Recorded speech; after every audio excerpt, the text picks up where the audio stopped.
This is the Rode PodMic. It's a budget podcast XLR microphone designed specifically to work really well with the Rodecaster Pro. And a little while ago, I compared the PodMic, which usually retails for about $100, to the legendary Shure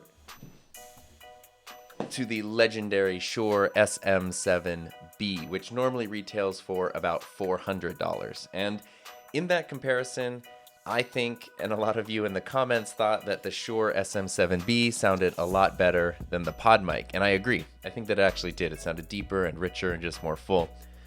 But I don't know if it sounded $300 better. You can get 4 of these PodMics for the cost of 1 of these. So if you're setting up a podcast, especially on a budget, that is a big deal. So let's spend some time in that $100 price range. I've gotten a lot of questions about this PodMic, and today I actually wanted to see how it compares with 2 other microphones that sell for about $100, the Shure SM58 and the Shure SM57. All of these mics are being recorded without any processing or effects, just directly into the Procaster, into this thing.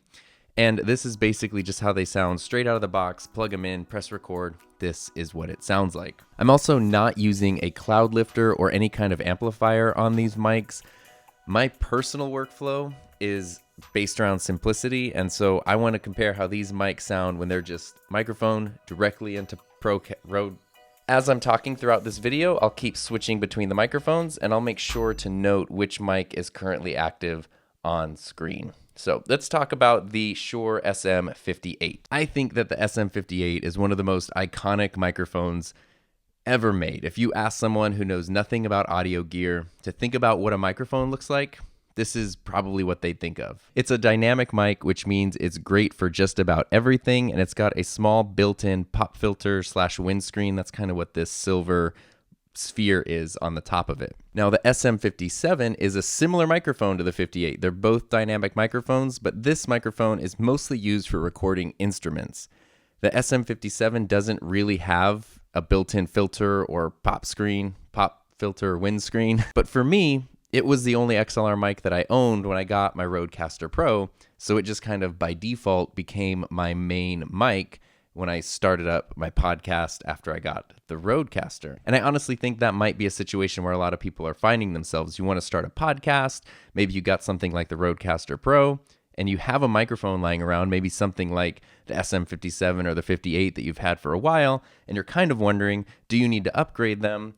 Or can you just stick with what you have and get decent results along the way? So for me, what I actually did when I started, especially with the SM57 over here, because it has no windscreen and you can hear a lot of plosives and Peter, Pepper, Picto, Pico, Peco, Pico, Peppa, however the thing goes. I just bought the windscreen from Shure, which goes directly onto the microphone. So for example, here's this microphone without a windscreen. Peter, Pepper, Picto, Pecca, Pickled Peppers. I don't remember how this goes. Peter, Pepper, Picto, Pecca, Pickled Peppers, pears, pineapples, pizzas. There's a nice reduction. And now the 2 of these microphones, the SM58 and the SM57, actually end up sounding pretty similar in quality. The SM58, if you unscrew this windscreen, it really kind of ends up being very similar to the SM57 without a pop filter. And then inside here, there is a little bit of foam that kind of acts as the filter. I've still found that just to be safe, it's better to just put a little windscreen on it. It doesn't necessarily look as slick, but it really reduces the effect of plosives and breath and wind and all of those things that can happen when you're recording a podcast or you're recording any kind of audio. And it's always important to remember that while you might have good mic technique and you might know the ins and outs and all the little subtleties of your gear, other people, your co-hosts, your guests, whoever, they might not. And so for me, I always prefer mics that are easier for the average person to use without any training. And I have found that the SM58 on its own reduces breaths and pops more than the SM57. And once you add in a windscreen to the SM58, it's a really great studio microphone. It sounds absolutely terrific. The PodMic has a windscreen built into it, and I couldn't really find like an official one to go over it. But really, this is how I'd have these mics set up in a studio setting. So here is the SM57 with a windscreen on. This is the SM57. Now we jump over to the SM58. Again, super legendary microphone. If you just ask someone to draw a microphone from memory, this is probably the one that they would draw.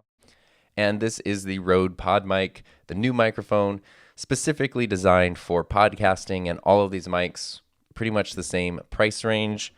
Let's jump in and do like a wind test as scientifically as possible. This is the PodMic, the SM58, and the SM57. So which of these microphones is best? I think that while it's so hard to remember which buttons to press. I think that while there are definitely a lot of differences between each mic, and again, this is just them recorded raw, I think with a little equalization, you could definitely level them out so they'd all work together, despite the fact that they're different. You could probably even throw in an SM7B and have it mixed in really well. So which one is best depends largely on your own personal preferences, your needs, and of course, your budget. That's obviously a big one. Don't go into debt for any of this stuff. Don't make any dumb financial decisions. I love the Shure SM7B, and I think it's an awesome mic. And honestly, even though $400 seems kind of expensive, in the world of audio gear, it's pretty reasonable. But personally, I can't see myself spending $400 on a single microphone anytime soon. Now, normally when I do comparison videos, I try to avoid giving my personal opinion. I like to just put the info out there and then you decide and you make the decision that's best for you.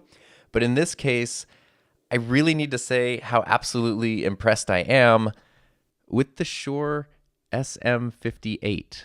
This is a pretty amazing microphone for $100. And one of the best things about this microphone is that it is just easily available. You can go to like almost any audio store, or sometimes Best Buy, Guitar Center, wherever, every online store that sells microphones. They have these, they have them in stock. You can get access to them right away. The PodMic is amazing, but this thing, I just got the second PodMic in November and they've been back ordered since May when I ordered it. But this microphone here, in terms of versatility, the fact that you can just pick it up and carry it by hand and take it places, you can just pop an XLR cord in the back, it fits on any mic stand.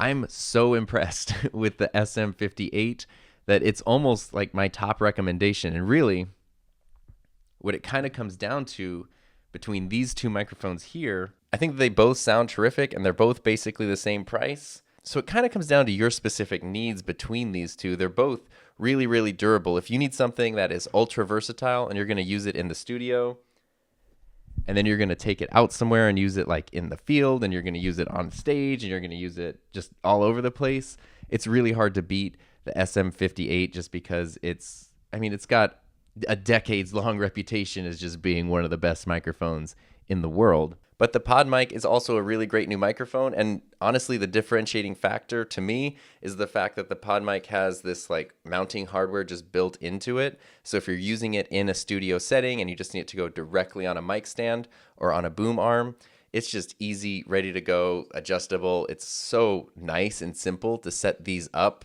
It's like my favorite mic to set up. If you need a little bit more versatility, then that's where I would definitely say the SM58 is an awesome choice. And I'm not trying to forget about the SM57 over here, but the reason I kind of overlooked it is because it's mainly an instrument microphone. And if you're using it for voice, it's probably because you already have it and you're just trying to make it serve double duty. But I don't think I would buy an SM57 specifically for voice. I would definitely lean towards the 58 or the PodMic. There's also options like this, the Blue Yeti, super popular microphone. This is also about $100. I cannot tell you how impressed I am with how good these mics sound, but the reason I didn't include it in this test or this comparison is because it's a USB microphone, and since I use the Rodecaster Pro, there's no way to put a USB mic into the Rodecaster. They do make an XLR version of this microphone, of the Blue Yeti, but it's much more expensive than the USB version, and so it doesn't fit within our $100 price comparison. And even though this whole video is being done without any processing on the Rodecaster Pro, I do want to just show you what it would sound like with some of the default processing on, because you might see how you can equalize these mics out and some of the differences. Here is the PodMic with no equalization. This is just exactly as it comes right out of the box. Now, if I turn on the processing, it has all of its equalization turned on. There is actually just a PodMic setting in the Rodecaster Pro. And then for the SM58, I'm going to go ahead and hop in here to the menu and turn on the processing. Right now, I just have it set as a dynamic microphone.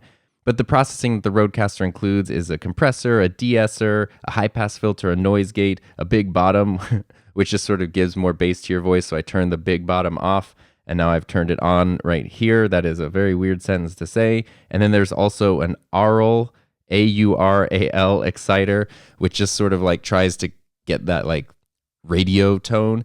I don't usually use it because I find that it sounds a little bit too thin and tinny, so I usually do leave that turned off. But now this is the SM58 with processing on, and this is the SM58 with processing off, just straight out of the package. And last but not least, here is the SM57. This is without any processing, just has the windscreen on, otherwise just straight into the mixer. And if I turn on all the processing, this is what it sounds like with processing on. This is the SM57 with that compressor, that high pass filter, de-esser, noise gate. I'm gonna turn off the aural exciter, the big bottom, and then that's basically it. So SM57 with processing, and SM57 without processing. So a lot of this is up to you and your ears and what you think sounds the best.